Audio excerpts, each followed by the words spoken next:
Welcome to week 2, everyone. We're talking about humans and context, shared narratives. And the theme for this week is what draws our two selections together, the Doctor Who episode and Wool. Both of those stories' narratives figure in very effectively to kind of draw you into a strange new world that you haven't explored before. Several of you commented that in Doctor Who, you felt like you were dropped in the middle of a TV series, and that is absolutely true. That's what we did to you. But narratives played a really important role in kind of shaping the story that happened in that episode. Also in Wool, you're kind of dropped in the middle of a missile silo and educated about a group of people that you haven't met before. Not a farm silo, by the way. A missile silo. It is a missile silo, so different kind of silo, but if you do live in the Lancaster, Pennsylvania region, it is understandable why you would have thought of a farm silo. So we wanted to just address some housekeeping things first, and then get into a discussion of why we picked what we picked and what the themes are that you should be looking for this week. Yeah, so from a housekeeping perspective, I mean, about now this week, you should have emailed Becky and I to let us know which book you're going to read for your final analytic analysis that you're going to do. So figure that out. Take a look at the books. You also should have joined Goodreads at this time. And on Goodreads, once you join and you join our group, you will see some of the books that past students have used, other books that we've suggested. But you're free to pick a book of your choice to do that. So I don't know if you have any other insight All into that. I want to say is that if you are still feeling adrift, because there are a heck of a lot of different books that you could pick in the world of sci-fi, feel free to just give us an email and tell us what kind of books you normally like to read. Do you like romances? Do you like historical fiction? Good point. We can help narrow it down for you so that you're not picking from a gazillion books. Right. Yeah, I think that can be difficult. So when you're thinking about it, think about, do you want to read something that's humorous or funny? There's sci-fi books that will do that. Are you really interested in space travel and time travel? There are books that are like that. Exactly. So yeah, please ask us and we'll be able to get you in the right direction. So some of you have already contacted us, emailed us, and with your choices. And we're not, as long as it's science fiction and it is book length, we're not really all that critical about what you choose. Right, but feel free to use us as a sounding board. And I'm sure you've noticed by now that anytime one of you communicates with Jim or I, we do copy the other one in just so that we're updated on what everyone is doing. So if you happen to remember it, go ahead and email both of us at the same time and save us a little bit of work. Okay. So we're talking about narratives this week. I think you mentioned a little bit about, here are two different narratives that we have. Wool is the book that you were reading. That is part of a much larger series. It's part of the Wool Omnibus, which some students in the past have chosen to do for their final analytic. Yes. So you'll get a lot more insight into what's going on in Wool. And then there's another series after Wool that gives you some past history of what built up to this particular story that you were dropped into. And I won't give you too much of that. I like to spoil all that stuff and talk about it. Sorry. You do have to watch on these podcasts that Jim is going to let out some spoilers on occasion, so just be prepared for that. It's because I get all geeky, nerdy, and want to talk to someone about some of these things. We try to keep it to a minimum. We do.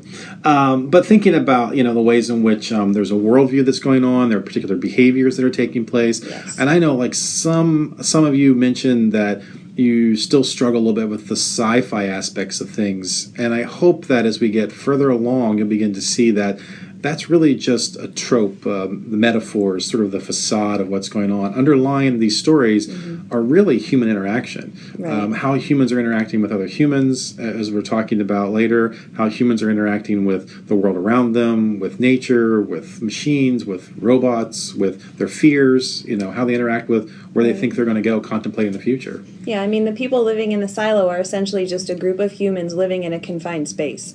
That's something that almost anybody can relate to if they lived in a dorm at one point or if they lived in an apartment. I mean, that's to some extent a small example of some of the human interactions that you have to deal with when you're living really close to a bunch of other people. So, and in Doctor Who, for example, that's a story about a relationship between really good friends, but also kind of a mentor-mentee relationship, in which the Doctor has mentored Martha to such an extent that she's actually capable of saving the day. So you can almost think of that or relate that to a superhero story as well. So hopefully what we're saying is when you're reading these stories, you're not just focusing on the fact that, oh, that's happening, in the future, or that's happening with a spaceship. It's really about human interactions. And the point of sci-fi is to take those familiar human interactions, put them in a non-familiar space, and ask yourself, how would I react in this situation, and what is this teaching me about me, and what I think about human nature, essentially. And you have also, just being a literature class, you have that basic literary analysis that we're talking about. Right. How do you engage a text? And, we've mentioned this sort of before, that for us, the text can be a piece of media, a film, a TV show, a book. But how do you engage that? In what ways do you approach it and bring yourself into that narrative? One person reads it and they bring who they are to that narrative, and they come out of it with a different understanding. Someone else comes into that same story. Nothing's changed at all, but they bring their own history, their own background, their own concerns into it, and they get something different out of the narrative. So it's not about reading this and everybody sees the same thing. No, and if you do all see the same thing, Jim and I will be alarmed. Yes, because it's not about there being a right interpretation of this. Literature is not instructions at work on how you're supposed to accomplish something. Literature and TV shows and movies are actually forms of art and of human expression that other humans engage and walk away with an understanding of themselves or understanding of the world around them. And it doesn't really matter what the author intended. Well, it's interesting. It's interesting, right. And that's the social commentary bit. I mean, you can ask yourself, and several of you did in your journals, what do you think the author is trying to say by having this storyline in here, or by characterizing this person this way? And that's a totally valid thing to ask. But then again, you're not going to have the same interpretation as everybody else. No. And the power of narrative is what kind of draws our sources together this week. And if we start off talking about the silo that everybody is living in, one of the reasons why those people are successfully surviving in that enclosed environment, which biologically speaking is not normal. So it's not normal to live in a closed system like that where you have to recycle everything. The way that is working is that they are telling themselves in that silo a story. There is a narrative, an overarching narrative that everybody in that community holds to. And the people that don't hold to it, what happens to them? Right. Yeah, I think that wool, or any of these stories, when you are dropped into the middle of them, and we're talking about, let's talk about wool in the silo itself. There's a lot of unknowns. You have to. It would be the same as, I'm sorry, I was thinking for a second, but it's the same as if you're dropped into the middle of a foreign country, or you're being dropped into the middle of a new job or a new group of people. You have to begin to interpret and figure out, how do these people interpret the world around them? How do these people understand life and living? You approach it and say, well, I would never live like that, or that's not how I live, or I don't even understand why somebody would behave that way. And I think that's a difference, between becoming self-actualized and being able to look at things from other perspectives, or being single-minded enough that you can only see it from your own perspective. That idea that I'm the rule by which all things are measured. So if I don't understand it, no one else does. If I don't see it that way, then no one else sees it that way. Or we just chalk it up to say, well, it's not like me, so you're all dumb and I'm right. And that's not how the world works. And so in this case, when you're exposed to literature such as wool, and you feel out of place and confused and don't know what's going on, and this is the first part of the series. So it's not like we gave you an excerpt and told you to read something. This is actually the story itself. This is where the author wants you to start. And I think he drops us off in the middle of that silo kind of abruptly on purpose, because we immediately start asking ourselves questions like, why are these people living in a silo? What does it look like? Why are there so many floors? Why is everybody walking up and down stairs instead of taking elevators? Who lives on which floor, and why do they live there? And who gets to pick which floor you live on, and all the different rules and things that are in place. They start to be slowly exposed and uncovered as you go along, and that's a very intentional literary tool. Sure. The idea of, I'm going to bring the reader along through this story, and we are going to educate them about this world. So where I want them to start is completely immersed in this particular experience. And so you're learning about one of the primary rules of the silo is that you don't talk about life outside the silo. Right. It's a very, going back to what Jim just said, it's a very single-minded way to view life. The dominant narrative that's being told in that silo is that life is this way, X, Y, and Z. We live in the silo. You shouldn't ever want to go outside of the silo. You have to enter a lottery in order to have children because there are only a certain number. They have to worry about population control because they're living in an enclosed space. And so you immediately greet that tension because the sheriff's wife doesn't buy that narrative anymore. And it's kind of ironic because through her work for the silo in the IT department, that is what causes her to disbelieve the narrative. She uncovers something other than the base narrative. Yeah. Right. Right. And so then there's this tension, too, and which several of you brought up in your journals, which is great, between, the individual, like the sheriff, for example, and then what is the individual's responsibility to the rest of society? If you're all living in this enclosed space, and you have to recycle your waste, and you can't have too many children, and you have to be really careful about how you do things.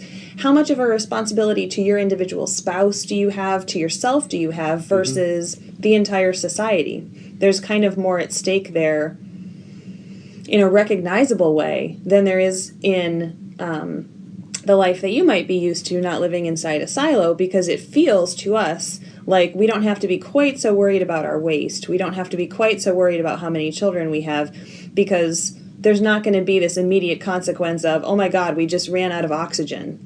But when you think about the term and think about the story metaphorically, the idea that we do live in silos.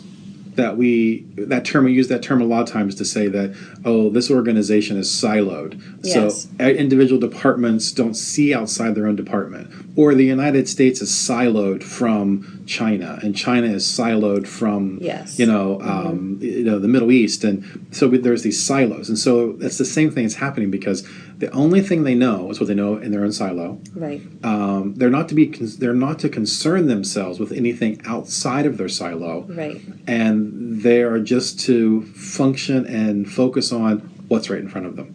And the commonness of that term that's used, you're siloing yourself away, in your department. I think we can say with some confidence that the author is probably making social commentary by putting his people living in a physical silo instead of a metaphorical one. Right. And the silo is within the silo. Yes. So there's different departments and different floors, and we can get into class and thinking about, okay, who's at the bottom of the silo, who's at the top of the silo, at what part do you rank inside the silo. So you have a lot of social commentary, I believe, in this narrative. And this narrative is, talking about this place. We don't know where it is. We have no idea. And some of you have mentioned in your journals, is this another planet? Right. Is this really Earth? One of the only clues that we have, I think, is that there are a few children's books that show like animals and plants in them. Right. And so there's this idea that things maybe looked different at one time than they do now. Right. And just because a book's written in English doesn't mean that the characters in the book are American. True. You assume that because you're an American or whatever your nationality is, you're reading this book and assuming, these people must also be this. I don't think that there's much mention of ethnicity at all in this book either. We go back to that question again, like ethnicity is sort of excluded, which means it leaves it up to the readers to make the assumptions on what the ethnicity of individual characters are, or the nationality of individual characters. Right, everybody seems to kind of belong to the silo. Right. Even though the narrative of that silo, which says, you have to stay inside, you can't go outside, it's dangerous out there, people doubt it. Right. And that's essentially why they keep getting sent outside, is that the doubt can't stay in the silo. And the exit from the silo, the only exit from the silo is at the top. Yes. You have to climb to the top to get out. And because a silo, being a missile silo, as you probably all well know, is under the ground. So the silo itself is totally underground except for whatever top sticks out. And then the only way they really are seeing this is that camera. Right. So we don't even know whether there's a ramp up, out, and so it could be when they get to the surface, there's nothing but maybe a post with a camera on it. Right. Everything is completely... Well, and the windows that they have to clean. Yeah, which is the part that they in the camera itself that they clean when they go out there. So you have you have the title of the book, which I think is interesting. Yes. So they use a piece of wool to clean the lens on the outside. So each person's punishment is that they have to go outside if they break the law and clean the lens, do a cleaning. That's what they refer to it as. The punishment is they have to go outside and clean. Right, because then the rest of the silo can see. Right. They can have a visual representation of what is outside the silo. And what happens to you when you go outside the silo. Yes, so your behavior is reinforced. Your behavior is reinforced. You don't want to go outside the silo because it's desolate and whatever is going on out there. But the cleaners are given a lie, which is the lens that's on the inside of their helmet. They're not actually seeing the true outside. So when you don't see that until the sheriff goes outside and he realizes, oh my God, it's beautiful out here. No wonder everybody, decides to actually clean the windows instead of just running away because they feel attachment, pity, compassion for the people inside the silo so that they can have a clearer view. But unfortunately, as we find out, because he gets that injury to his helmet, he realizes that it's just a pretty picture projected on the inside of it. Right. So it really is desolate, and then he really does realize that his wife probably died. Right. And, and the other thing you can look at with wool is that, they're very much like sheep. They're kept... Yes. They're kept in such a way that they're herded and confined, and they can only do what they're allowed to do. And they don't really have individual identities. No individual identities.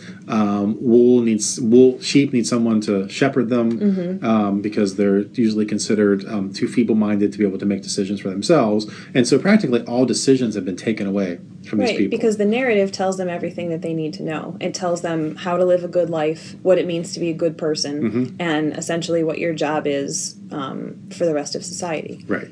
So it's a really interesting story, and it's a very sad ending. Yes, story. It's not actually the end, though. So for those of you who are sad like I was, the stories go on after that. And if you read the entire Wool Omnibus, you can get a fuller picture of what's actually happening. And you can talk to me about it. And you can talk to Jim about it, and he'll be happy to do that. But it is a sad story the way that it ends. So. Yeah, and more and everything is like any story. It's not always what you.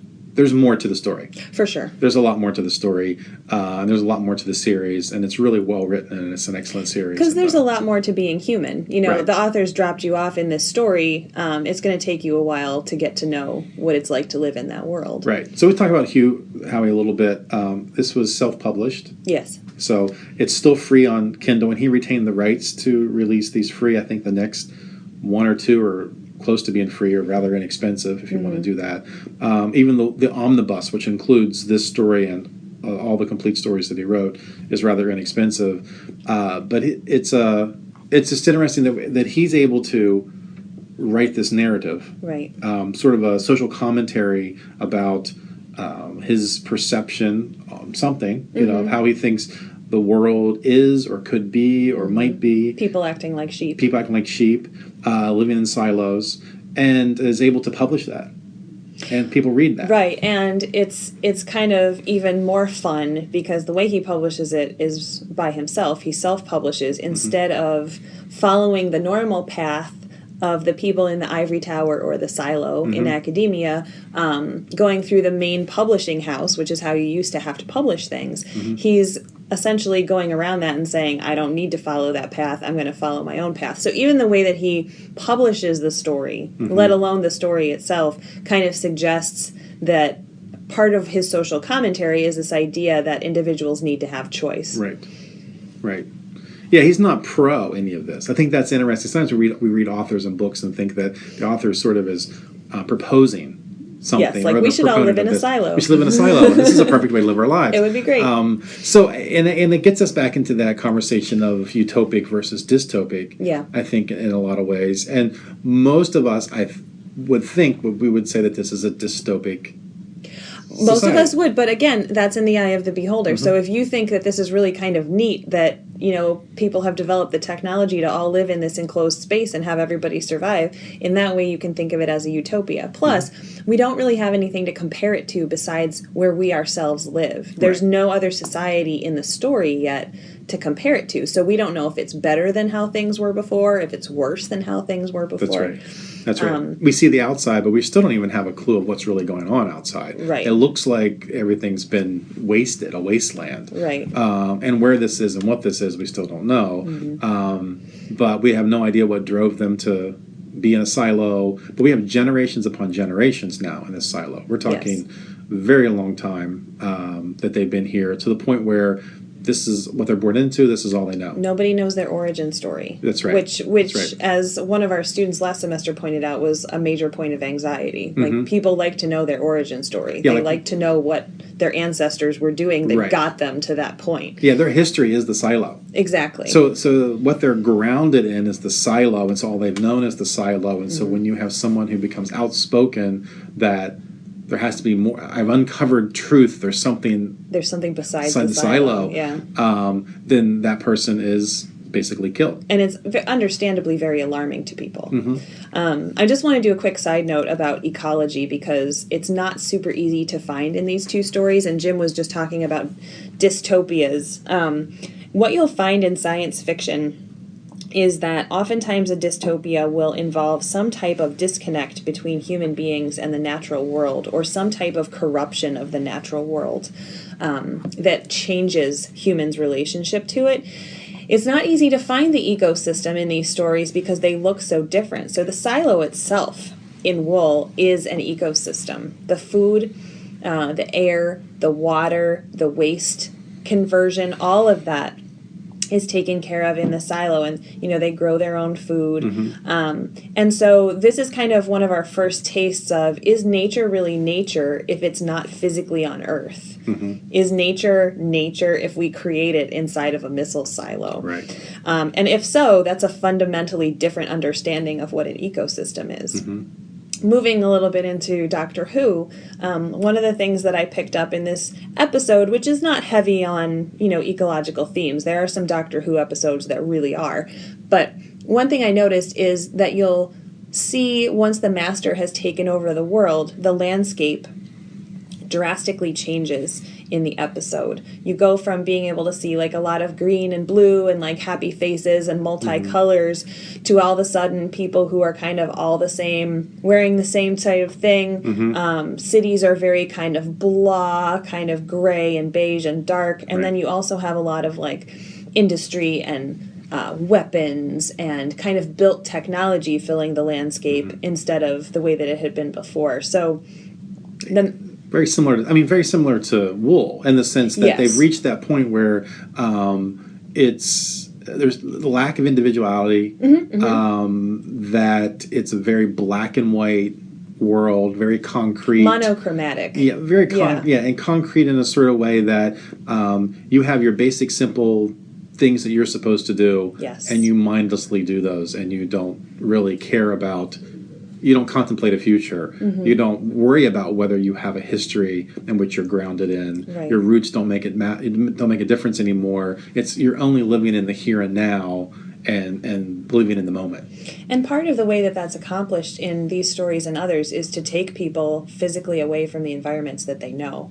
And so, anyway, greenery, relationships with animals, weather patterns don't play a huge role in the Doctor Who episode, but what you do notice is that any connection, any inspiration, any creativity that people are pulling away from the natural world kind of become non sequiturs at that point, because they're just trying to survive underneath this regime. And someone could say, that's my perfect ideal world. I mean, in the case of Doctor Who, that was the Master's perfect ideal world. That was the Master's utopia. That was his utopia. What he created was his utopia. Everybody was under his control. Everybody obeyed what he wanted, and he was in total master of his domain. And that's a really good example of how a utopia isn't always a positive thing. It really depends on who's creating the utopia. And why they're creating the utopia. What's the purpose behind that? And I do have to say, I know we weren't going to get too geeky about Doctor Who, but the new series is really great. It's fantastic. It's a really great series. You're dealing with a great premise, which is The Doctor is played by different actors. Sometimes for several seasons it'll be the same, and then it switches. But you have an alien who's Doctor Who, who is from Gallifrey, and believes he is the last of all the Time Lords. These people who could master time and space, and whose purpose, I think, was to care for the rest of the universe in some way.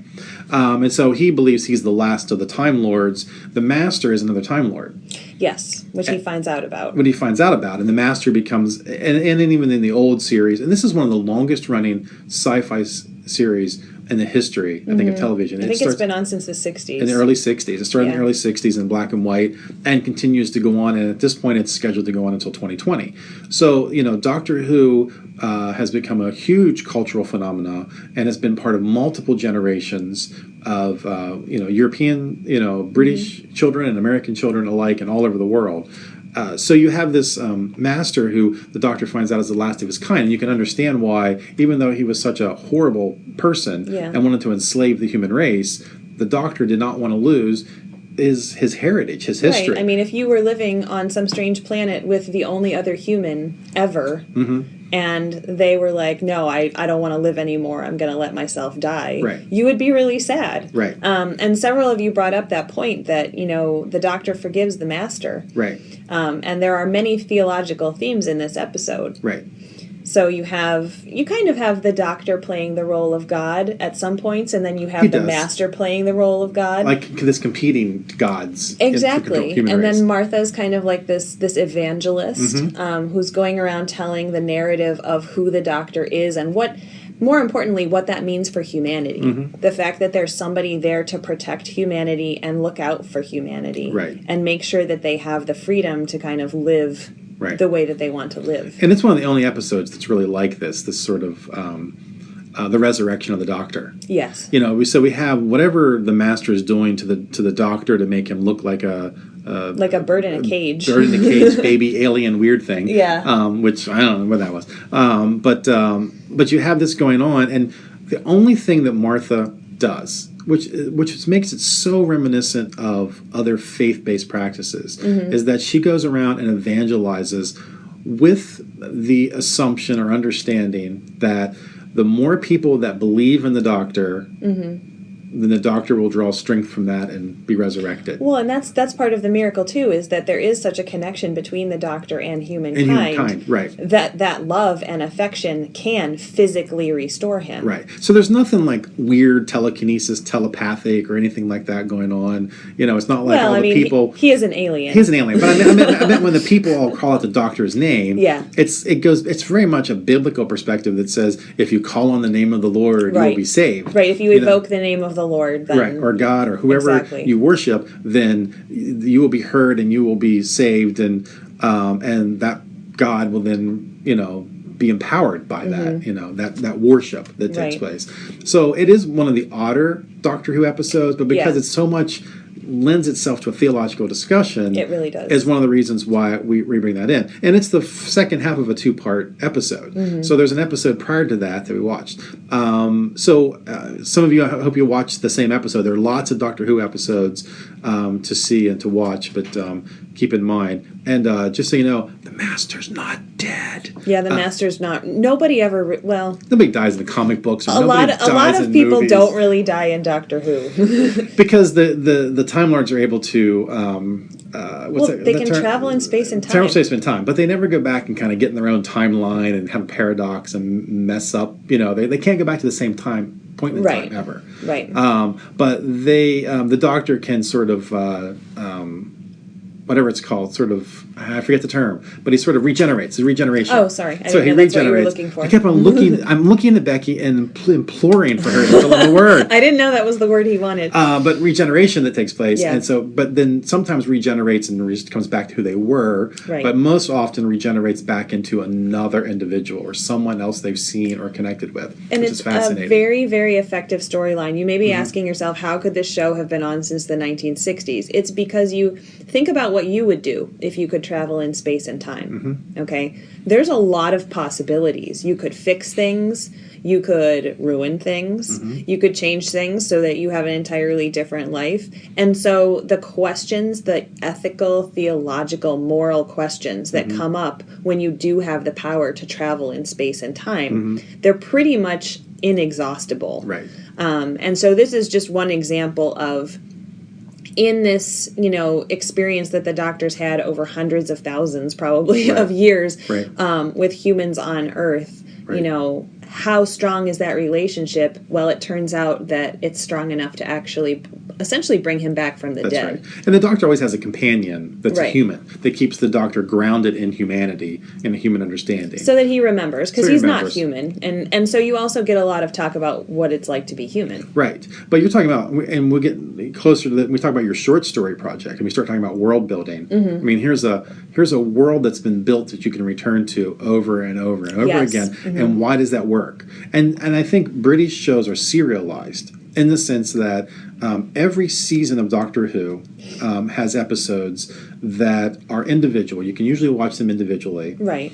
But there's a story arc that's the whole season. Yeah. And so you get hints to it in every episode you watch. And then at the end, which this is the end of the season, you see it all, this culmination. Yeah, of a lot the story of themes arc gets kind pulled of together. together. And it's the kind of, and it's like a book in a sense. Well, it's like the wool omnibus. It really is, in the same way. It's like, so it's very similar in the way it's written. Not all American TV shows are done that way. They just continue to go on and on and on and on and on until people lose interest in them. Like Law and Order. Law and Order. I'm not dissing Law and Order. I'm just saying it's gone on and on and on. And it branches off into other Law and Orders. Doctor Who, has sort of been able to, continue because British TV has been okay with the story arc. Right. And the story arc is what pulls it together and says, here's a book. But, from any franchise, there are Doctor Who books to read. Right. There are Doctor Who comic books that are still being produced. Depends on which Doctor you want to read about. They're all there. So there's lots of other media that will give you more and allow you to immerse yourself in whatever this And we'll is. continue to explore that in the course. You'll find with different stories that we encounter, you can experience them as a video game or as a TV show or as a graphic novel. And Wool some of the, is a graphic novel. Exactly. And some of the things that we'll talk about is how does that make world building even richer than traditional literature was ever capable of before? And Wool's going to be a movie. Right. One of the books that series I've read and someone read last semester, and we have someone reading this semester, is The Magicians, which is now a series on sci-fi coming up. Not yet, but just things jump media and their form changes, but the narrative and the story is still there. And so they introduce it to a different type of audience in a different form, but it's still the same narrative. It's just whether it has visual and visual audio as opposed to just text that's available. So hopefully this week you've gotten a sense for how powerful a narrative can be in determining a person's worldview, what they think living a good life means, how they're supposed to relate to other human beings or even to aliens or, forces outside of themselves. We're going to wrap up this podcast, but we'll look forward to seeing you online. Yep. So remember sort of the things that you mentioned last week in the Meetup, the idea of thinking about how you're engaging the content. Are you just consuming it? Or are you analyzing it? And I think what we're asking you to do is analyze this. So, if, again, using that analogy of a cake, we want you to say, if I were to bake a cake, how can I figure out what ingredients makes a good cake? And same way with doing these stories in literature, as you're thinking about them, think about your own short story that you're going to write. What makes these good short stories? What makes me connect to the characters? What's interesting about these? And we'll have more information on how to do that project coming up in the next couple weeks. But make certain that you join us for the discussion after this. We really look forward to your insights. And as always, we appreciate that you finished up your journals and you finished up your discussions in a timely manner so that we can do this today and tomorrow. And we look forward to talking with you online and engaging next week's topic. Have a good day, guys. Take care. Bye.